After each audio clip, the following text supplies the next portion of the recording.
2.30 कहता है हमारे पास एक स्फेरिकल कैपेसिटर है जिसका इनर स्फेयर का रेडियस कुछ 12 सेंटीमीटर है और आउटर स्फेयर के जो रेडियस है वो 13 सेंटीमीटर है।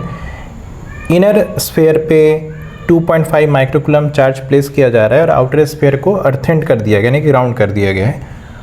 सवाल ये पूछा गया है, अच्छा इन दोनों के बीच में डायलेक्ट्रिक कांस्टेंट भरा गया जिसका डायलेक्ट्रिक कांस्टेंट लेट से k है जिसका वैल्यू 32 है।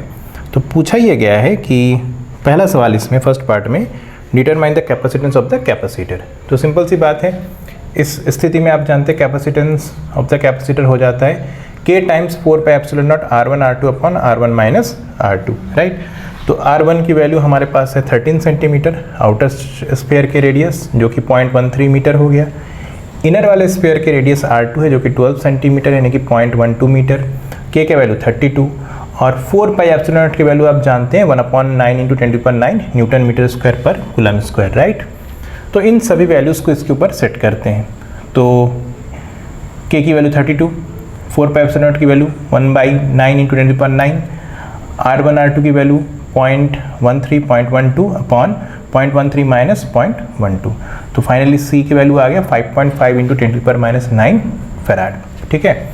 सेकेंड पार्ट में ये पूछा गया है what is the potential of the inner sphere. तो देखिए Q बराबर C डेल्टा V होता है। डेल्टा V मतलब potential difference between inner and outer spheres, right. तो delta V is equal to हो गया Q बाई C।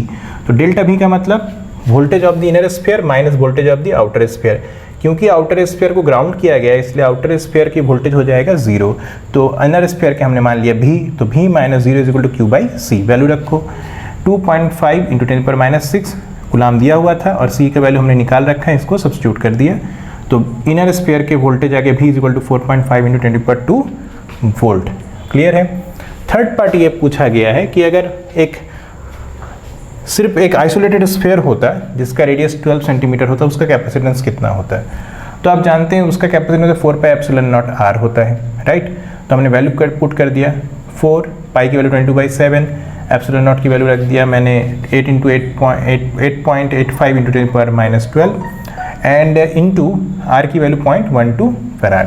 तो यहाँ से जब सॉल्व किया तो C की वैल्यू आ गया हमारे पास कितना 1.333 इंटू 10⁻11 फैराड, ठीक है। तो ये पार्ट हो गया। अब इसी में एक चीज़ हमसे पूछा गया है कि बताइए कि जो अभी जो केस हमने सॉल्व किया जिसमें आइसोलेटेड स्फेयर था इसका कैपेसिटेंस कम क्यों है प्रीवियस केस से। मतलब अभी जब कंसेंट्रिक स्फेयर से तब कैपेसिटेंस देखिए 10⁻⁹ ऑर्डर का है और इसमें 10⁻11 ऑर्डर का है, तो इसमें कम क्यों है वो पूछा गया।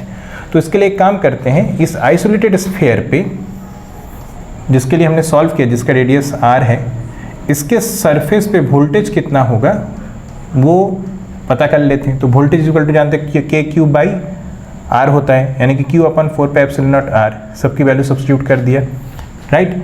तो हमारा वोल्टेज कितना आ गया 1.875 इंटू 10⁵ वोल्ट। अब ध्यान से देखिए इतना वोल्टेज आया। बेसिक प्रिंसिपल जो कैलकुलेशन करने का होता है वो होता है Q is equal to C delta V। तो C बराबर आता है Q by delta V। Delta V मतलब potential difference between the sphere concentric spheres जो अगर आपके पास हैं उनके दोनों स्फेयर के बीच के पोटेंशियल का डिफरेंस।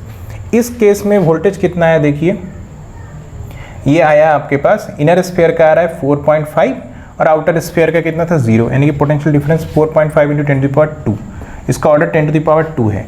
और इस केस में देखिए इसमें जो स्फेयर आ रहा है इसका सरफेस का वोल्टेज कितना आ रहा है 1.875 10⁵, ऑर्डर है 10⁵ का। और जो स्पेस है वो हमारे लिए जीरो पोटेंशियल की तरह काम करेगा, इन्फिनिटी। तो ओवरऑल इन्फिनिटी और इस स्फेयर का सरफेस के बीच में जो वोल्टेज का डिफरेंस हुआ वो इतना ही हुआ, जिसका ऑर्डर क्या है ज़्यादा है compare to the previous one. जिस वजह से आप देख सकते हो दोनों में चार्ज तो आप बराबर ही रख रहे हैं 2.5 के वैल्यू के बराबर, क्योंकि डेल्टा भी इस केस में लेटर केस में क्या है ज़्यादा है, इस वजह से इसका कैपेसिटेंस क्या होगा कम। क्लियर।